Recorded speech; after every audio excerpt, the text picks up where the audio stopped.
How's everyone doing? Good. Welcome back. Nice. Great to be back. I love coming back here. It's a special place for me. You guys ready?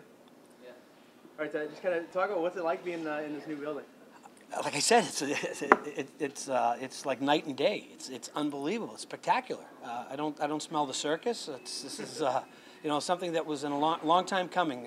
Even when I played in Toledo, they always kept saying there's going to be a new building, but I never expected something like this. This is great. This is a great tribute to the people of Toledo to be able to put this together.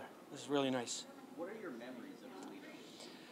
You know what? I was just with Jim McCabe and Tony Porosky, and we started to talk about the games of password that we had on the bus trips. We started telling Teddy Garvin stories. We talked about Tony P's Breakaway Lounge, which was the place we all used to hang at.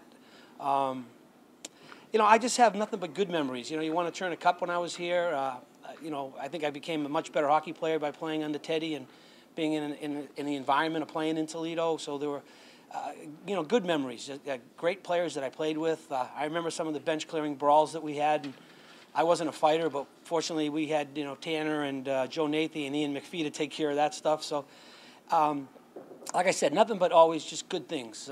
We were successful here. We won when I was here, and playing under Teddy was pretty unique in itself. What kind of progress have you seen for hockey in the United States over the years since 1980, since the European days? Well, I think what I've seen is just the progression of American players, how far we've come in this country, not only men but women as well. So I think there's a great growth of hockey in this country. I think, I said before, in 1980 we might have opened the door for the Americans, but I think today's players have knocked the door down and shown that we have many, many world-class players that now play that prior to 1980, I don't think we're really given the opportunity. So it has been a great growth. Do you think arenas like this kind of symbolize that progress? Well, I think so. I think, because you're going to see us, a packed building. I kind of checked the attendance here. Toledo continues to draw really well. And it's nice to have players come in and play in a new facility and nice facilities because they appreciate it as much as the fans coming in and watching the game. So I think it adds to the lure. I know at Boston University where I work, we built a brand new facility a couple of years ago, and it's, in my opinion, maybe one of the best college hockey rinks in the country, and it's great for fans and kids to come and watch the game, and they appreciate it. Maybe encourages them to want to play when you come into a nice facility and see that. The old building down the street here was pretty intimidating building to play in, and I know teams hated to come into Toledo and play because the fans were right on top of you, and it was wild in the old building, and it was so small. But this here makes the game just a little more attractive to the fan as well as the player. Mike, can you believe it's going to be 30 years now coming up? Does it seem like it's been that long?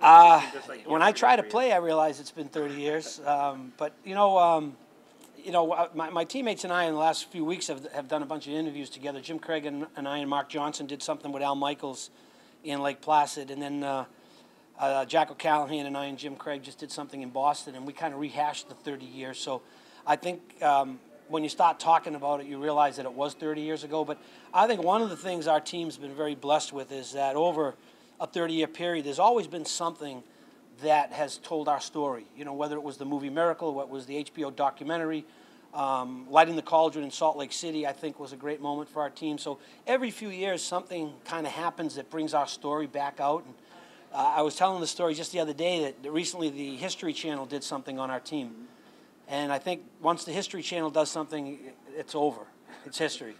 I think we're done having things happen for our team. But 30 years ago was a long time ago. But there's still a lot of good memories and good thoughts with it.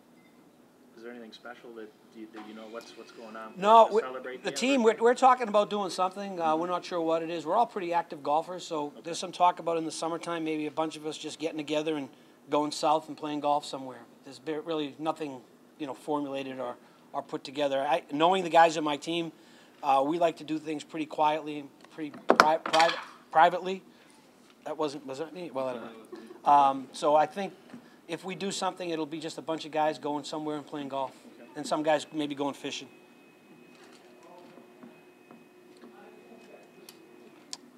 Anything else? Great. Thanks for coming out. Enjoy the game.